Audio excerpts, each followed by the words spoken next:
qui vont avec. Cette année, vous ne le savez peut-être pas, mais on fête le 225e anniversaire du système métrique. Vous allez me dire, alors, bon, bah alors rien, vous allez voir, il a été inventé par des Français, ça aussi, il y a très longtemps. Et aujourd'hui, mis à part les Anglais, c'est devenu le système le plus utilisé au monde. Mais est-ce que vous vous êtes demandé, avant, comment on mesurait les choses? C'est vrai quand on ne savait pas ce que c'était qu'un mètre. Bon, bah alors pour le savoir, oui, c'est ça, les mains, les mains ou les pieds. Ouais. Laurence Beauvillard s'est offert un petit voyage dans le temps, en se rendant dans Lyon, sur un vrai chantier médiéval. Bienvenue au château de Guédelon. Nous sommes ici en 1247, en plein Moyen-Âge. Les bâtisseurs n'ont pas encore le mètre, et d'ailleurs sur l'Europe c'est une grande anarchie au niveau des mesures. Les Anglais même utilisent le yard, qu'ils utilisent d'ailleurs toujours et qui correspond à la distance entre le petit doigt et le bout du nez du roi Edgar qui a vécu au Xe siècle. Alors c'est pas facile de construire avec des mesures pareilles. Vous parlez en pouces toujours? Oui. Ouais. Bah, des fois on parle en centimètres, mais on essaie de parler en pouces. Au Moyen-Âge, très peu de gens allaient à l'école. Alors pour aider les ouvriers sur un chantier médiéval, on utilise le corps humain pour mesurer.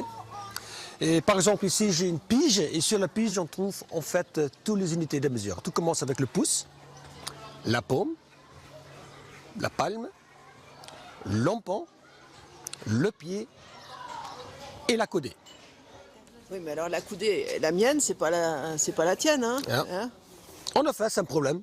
Bon. Alors évidemment, nous allons travailler avec les unités de mesure d'une seule personne. Alors c'est que le roi ou le grand seigneur qui a le droit d'imposer la mesure sur un chantier. Ce qui veut dire que le pouce, le pied que nous avons utilisé ici à Guédelon, n'a pas forcément les mêmes qui sont utilisés pour la construction de cathédrale à Bourges ou Chartres.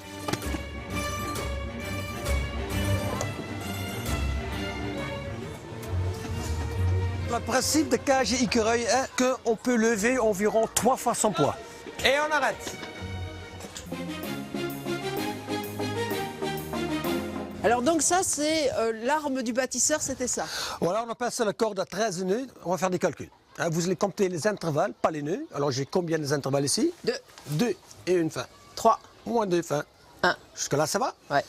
Alors là, nous allons multiplier. Déjà, le mot multiplier, ça veut dire on fait plier plusieurs fois. Par exemple, nous allons faire 3 fois 2. Alors, 1, 2, 3. Combien d'intervalles? 6. 6. Divisé par 2. 1, 2, 3. Ensuite, on peut faire avec les cordes toutes les formes géométriques. Vous allez prendre ces données-là. Et nous avons ici, par exemple, un rectangle. Alors je prends un intervalle en plus ici, vous faites la même chose de l'autre côté, et nous avons un carré. Vous prenez encore un intervalle en plus. Et nous avons le triangle équilatéral. Vous reprenez maintenant ici, et nous avons le triangle isocèle. On peut dire qu'au Moyen-Âge, presque tous les clochers construits étaient de 5, 5, 2, ce qui veut dire toujours le même rapport entre l'auteur et la base. C'est quand même intéressant de savoir que ce corde ici était déjà utilisé il y a 4000 ans par les Égyptiens.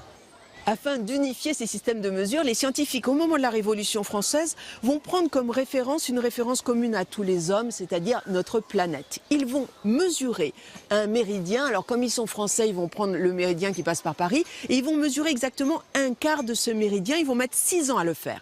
Et aujourd'hui, notre mètre correspond en fin de compte à 1/10 000 de ce quart de méridien.